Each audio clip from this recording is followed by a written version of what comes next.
রান্না শুরু করছি শাওন পাকশালা কবিতার ছন্দে। ভিডিও দেখে রান্না করুন মনের আনন্দে।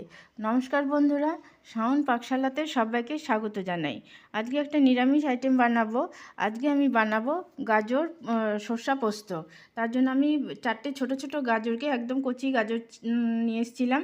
সেটা নিয়ে এসে এরকম একদম পাতলা পাতলা করে কেটে নিয়েছি।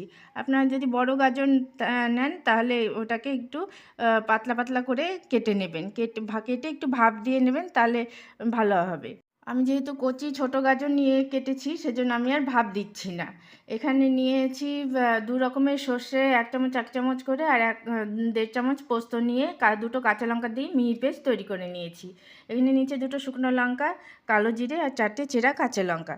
এখন আমি রেসিপিটা করে নেব। গাজর সর্ষা পোস্ত করার জন্য আমি কড়াইতে সর্ষার তেল দিয়ে দিয়েছি। তেলটা গরম হয়ে গেছে। এখন আমি এর মধ্যে কালো জিরে আর 2টো শুকনো লঙ্কা ফোড়ন দিয়ে দিচ্ছি।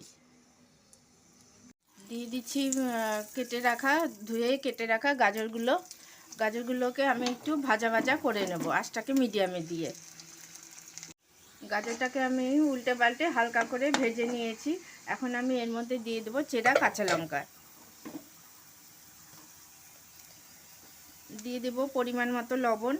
লবণটা অল্পই দেব, কেননা সর্ষা পোস্ত বাটার সময় আমি সামান্য লবণ দিয়ে বেটেছিলাম, তার জন্য এখন আমি অল্প পরিমাণে লবণ দেব। দিয়ে দিচ্ছি হলুদের গুঁড়ো, দিয়ে দিচ্ছি ঝাল লঙ্কার গুঁড়ো। ঝাল লঙ্কার গুঁড়োটা অপশনাল, আর আপনারা ঝাল খেতে চাইলে দেবেন, আর নইলে স্কিপ করেও যেতে পারেন। আঁচটাকে লোতে দিয়ে আমি এখন এর মধ্যে দিয়ে দিচ্ছি সর্ষা পোস্ত আর কাঁচা লঙ্কার পেস্টটা।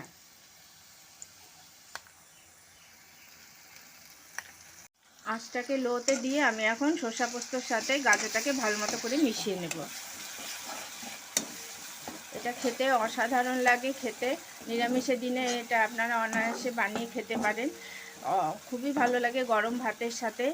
আর গাজরের আরও 3টে রেসিপি আমার চ্যানেলে দেওয়া আছে। গাজরের ধোকা, গাজরের পকোড়া এবং গাজরের। এখন আমি সমস্ত কিছুর সাথে ভালো মতো করে মিশিয়ে নেব। আমার রান্নাটা প্রায় কমপ্লিট। আমি শেষে একটা জিনিস দিয়ে দিচ্ছি, সেটা হচ্ছে ধনেপাতা কুচি।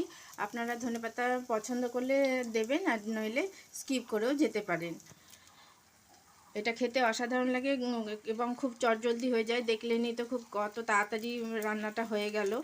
আর এটা করে খেয়ে ভালো লাগলে আমার চ্যানেলটিকে সাবস্ক্রাইব করবেন, লাইক করবেন, শেয়ার করবেন এবং কমেন্ট করে আমার পাশে থাকবেন।